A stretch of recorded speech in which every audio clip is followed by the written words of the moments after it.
Biografia da História Missionária sobre Conde Nicolaus Ludwig von Zinzendorf, um dos maiores estadistas missionários de todos os tempos e o indivíduo que fez o máximo para avançar a causa das missões protestantes durante o curso do século XVIII. Foi um nobre alemão, o Conde Nicolaus Ludwig von Zinzendorf. Zinzendorf teve poderosa influência sobre o cristianismo protestante primitivo, a qual, em muitos respeitos, igualou ou superou a de seus amigos cristãos John Wesley e George Whitefield.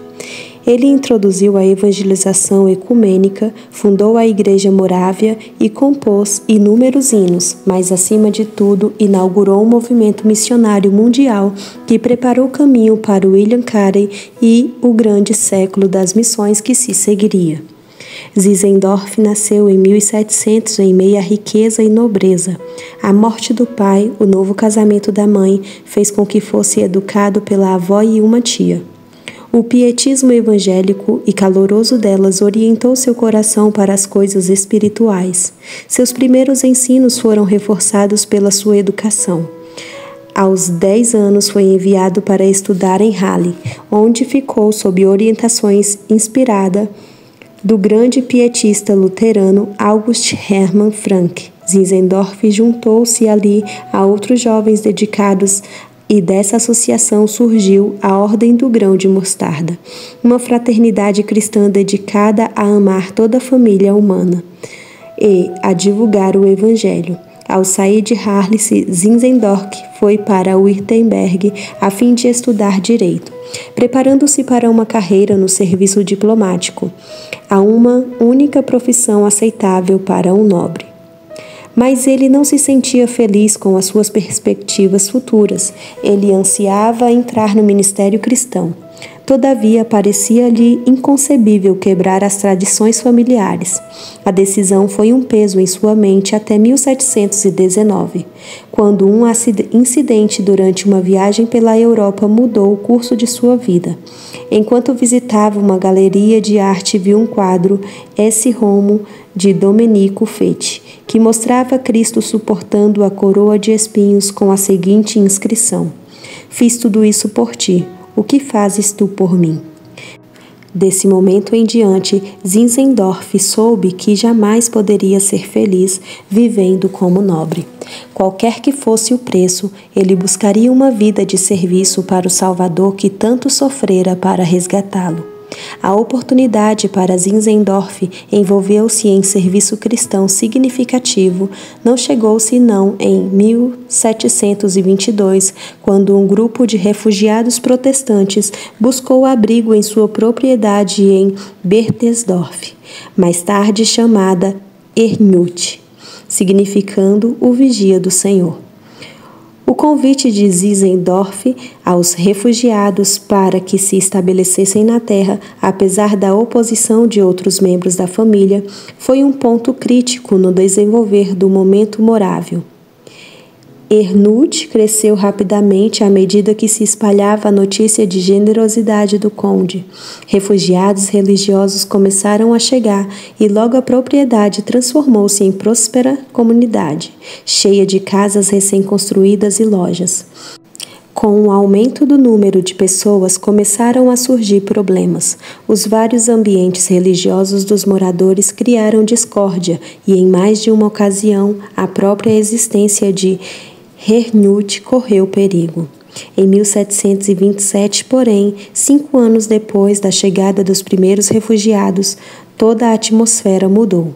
Um período de renovação espiritual chegou ao clímax em um culto de comunhão a 13 de agosto com um grande reavivamento que, segundo os participantes, marcou a chegada do Espírito Santo em Ernücht. Seja o que for que possa ter acontecido no reino espiritual, não há dúvida de que essa grande noite de reavivamento trouxe com ela uma nova febre pelas missões, que tornou-se a principal característica do movimento morávio. As pequenas diferenças doutrinárias deixaram de ser pretexto para discussões. Em lugar disso, havia um forte espírito de unidade e uma dependência maior de Deus.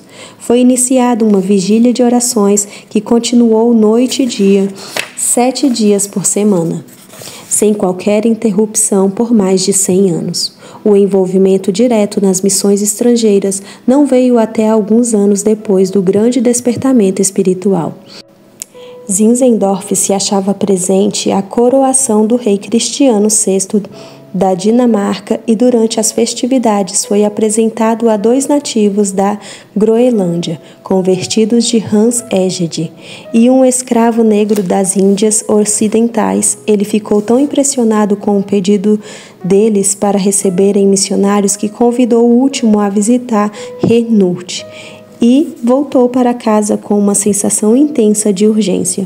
Dentro de 1 ano, os 2 primeiros missionários morávios haviam sido nomeados para as Ilhas Virgens e nas 2 décadas que se seguiram, os morávios enviaram mais missionários do que todos os protestantes e anglicanos haviam enviado nos 2 séculos anteriores. Embora Zinzendorf seja principalmente conhecido como estadista missionário, ele ajudou voluntariamente nas missões estrangeiras. Em 1738, alguns anos depois dos primeiros missionários terem seguido para o Caribe, Zinzendorf acompanhou 3 novos recrutas que haviam sido nomeados para juntar-se a seus colegas ali. Quando chegaram, eles se afligiram ao encontrar os companheiros na prisão, mas Zinzendorf imediatamente usou seu prestígio e autoridade como nobre para obter a liberdade deles. Durante sua visita, dirigiu cultos diários para os negros e reformou a estrutura organizacional e as designações territoriais para os missionários. Quando viu que o trabalho missionário se encontrava solidamente estabelecido, ele voltou à Europa, viajando novamente 2 anos depois, desta vez para as colônias americanas. Ali, ele trabalhou ao lado dos irmãos que prestavam serviço aos índios e visitou congregações morávias e luteranas, procurando unificá-las em um só corpo. Não tendo, porém, sucesso em nenhuma dessas áreas, os luteranos resistiram aos empenhos ecumênicos e os índios aparentemente se impressionaram ainda menos com ele. Embora Zinzendorf tenha renunciado à sua vida de nobre, ele jamais conseguiu suprimir sua arrogância e presunção, achando difícil rebaixar-se à vida de um missionário comum. Ele desprezava abertamente viver na selva e suportar a rotina do trabalho missionário de todos os dias. Considerava os índios bárbaros e rudes, aborrecendo-se quando invadiam sua privacidade.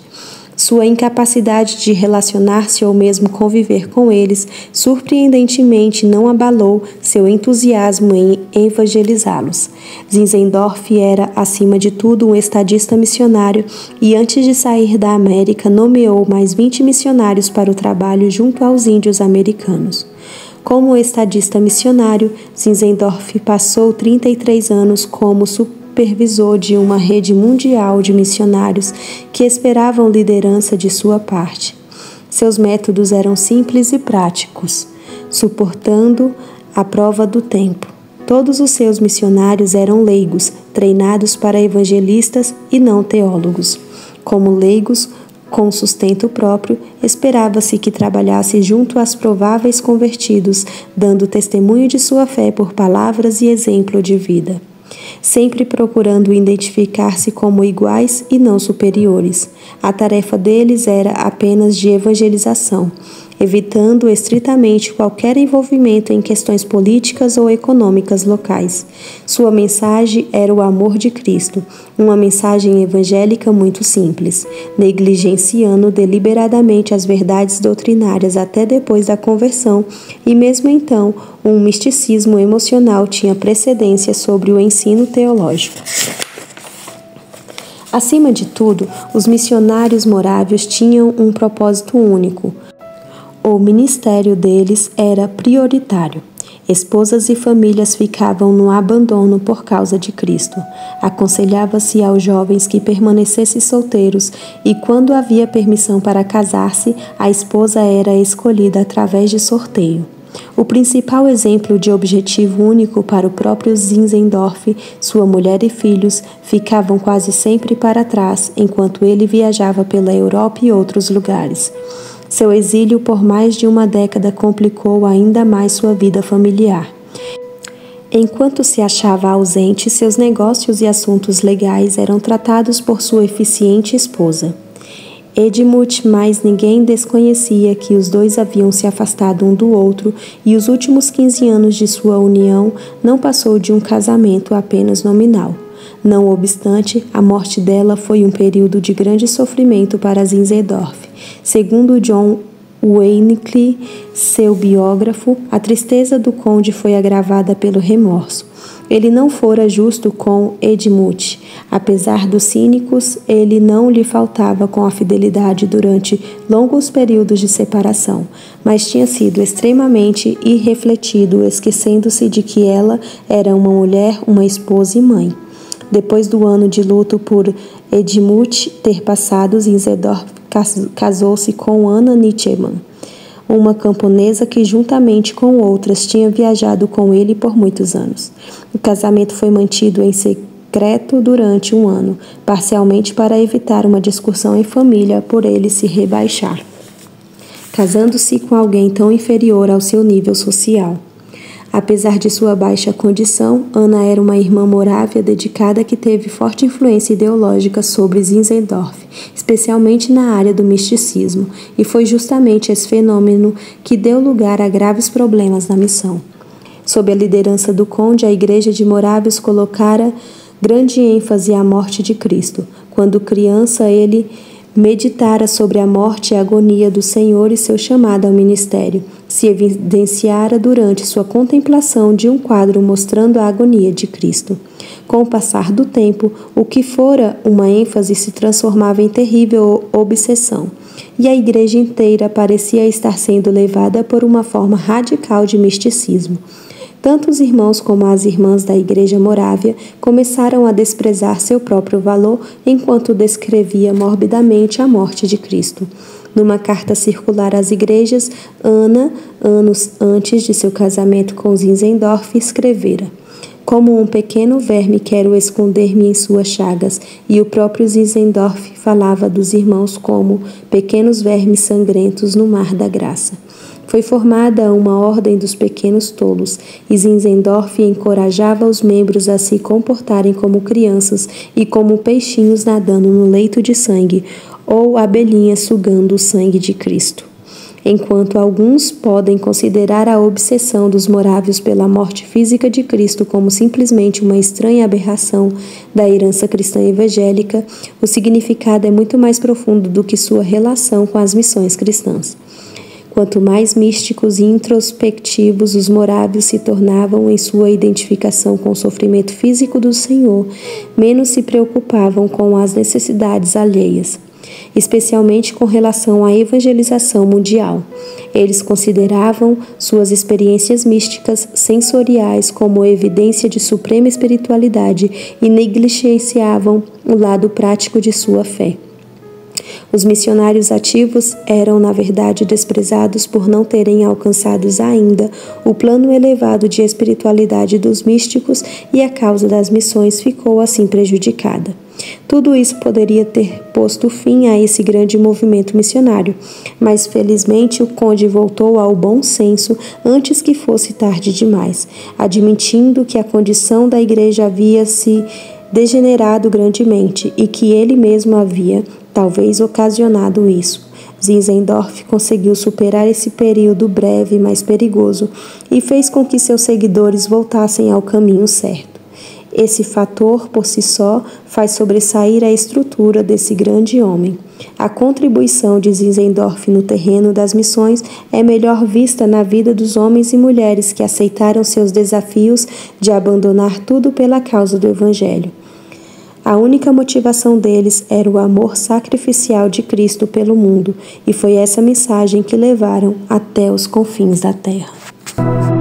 E assim terminamos mais um capítulo do livro História das Missões. E se você gostou, não se esqueça de se inscrever e curtir. Abraço e até a próxima história.